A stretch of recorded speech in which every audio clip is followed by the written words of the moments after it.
মাত্র ২ মিনিটের মিশনে পরিচিত জনের হাতেই খুন হন চীনা নাগরিক ওয়াংবু। খুনিরাও চীনা নাগরিক বলে ধারণা পুলিশের। তারা বলছে ২ খুনি থাইল্যান্ডে পালিয়ে গেছে। এই ঘটনায় জিজ্ঞাসাবাদের জন্য একজনকে আটক করা হয়েছে। আরও জানাচ্ছেন দীপু শিকদার।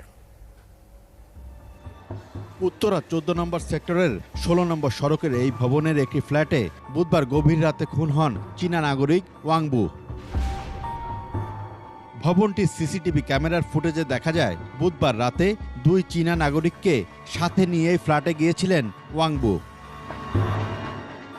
আর রাত ১২টা ১০ মিনিটের দিকে ওই ভবন থেকে দৌড়ে বেরিয়ে যান সন্দেহভাজন খুনিরা। পরে একটি সাদা গাড়িতে উঠে দ্রুত পালিয়ে যাওয়ার দৃশ্য ধরা পড়ে।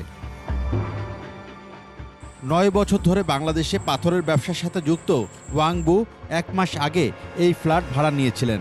আর ভবনটিতে আরও কয়েকজন চীনা নাগরিকও বসবাস করে বলে জানান ভবনের নিরাপত্তা কর্মী। যে মারা গেছে উনি 1 মাস আগে এটা ফ্ল্যাটটা ভাড়া নিছিল আর কি।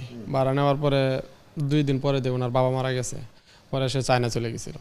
চায়না থেকে আসছে এই মাস 1.5 মাস পরে আর কি।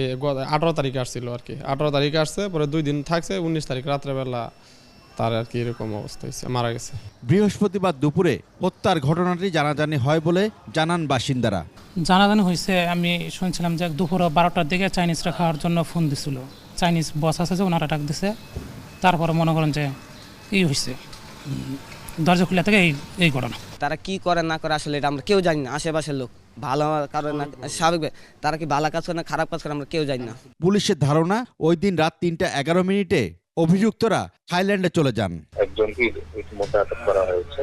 আর যে গাড়িতে যে 2জন সন্দেহভাজন দেশ ছেড়ে পালিয়েছেন সেই গাড়িটা উদ্ধার করা হয়েছে এবং সন্দেহভাজনদের রক্তমাখা কাপড় ইতিমধ্যে জব্দ করা হয়েছে। উত্তরা পশ্চিম থানার ওসি জানান হত্যার মোটিভ জানার চেষ্টা চলছে। 2জন তারাও চায়না নাগরিক, তারা ভিতরে প্রবেশ করতে দেখা গেছে এবং তার শরীরে 11টি আঘাত ছিল এবং সে এই আঘাতের কারণে তার মৃত্যু হয়েছে। চাঞ্চল্যকর এই ঘটনায় আতঙ্কিত ওই এলাকার সাধারণ মানুষ। দীপু শিকদার, 21 টেলিভিশন, ঢাকা।